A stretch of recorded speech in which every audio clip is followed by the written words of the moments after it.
The word sustainability, if you speak to most sustainability professionals, they'd rather you probably use regenerative than sustainability. And there's the discussion in the back there that we've just got sustainability established, so if we change it now, we'd be undermining ourselves. So in some ways, it's not the most appropriate word that we have available for what we aspire to. But at the moment, we're probably not quite ready for the shift because we are actually starting to get some traction in a lot of areas that sustainability has not been able to reach in the past.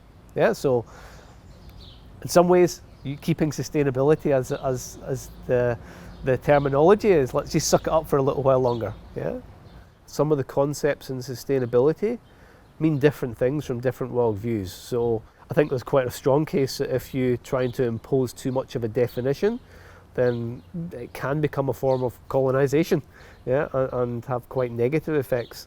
But when you widen it up and start looking at concepts and supporting people and giving them experiences to make sense of those concepts in their own context, then I think that risk of imposition of values is far less. If we speak to the Aotearoa context specifically and our treaty, then we use climate change as an example, the whole idea of a just transition rather than an imposed and perhaps more immediate transition to a low carbon economy that creates a whole load of other complexities and adversely affects many of the other concepts that would be embraced in the SDGs. So without a bicultural approach, there is a huge risk of massive unintended negative consequences. The other part of it is that Indigenous knowledge, Mataraka Māori, but in our context here, does have that holistic thinking that we're trying so hard to bring into sustainability. Something that's not necessarily naturally in the way that we account for our activities from a Western perspective. So not only is taking a bicultural approach important for the negative effects, it's also important because a lot of the answers are in there. Yeah, and unless we have everybody around the table and everybody having an equitable and just voice around climate action or sustainability action, we're unlikely to hit some of the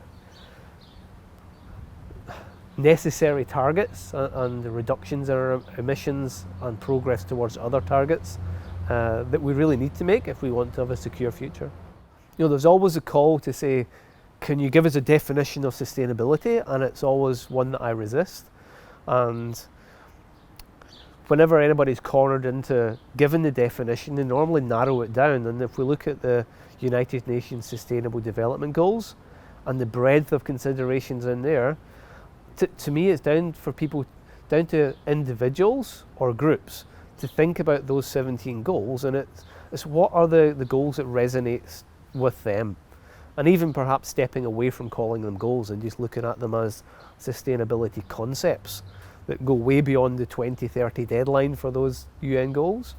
What are the ones that really resonate for you? A common way of describing that is talking about a constellation of sustainable development goals. There might be one that really resonates. So for example, is it about the clean energy production is really, really important for you and your group? But there's also issues about poverty and equity and all of those others. So it's like a constellation of one big, bright, burning star, yeah, and some other ones that are perhaps more distant or less significant. But that's the stars, the constellation that guides you on your sustainability journey.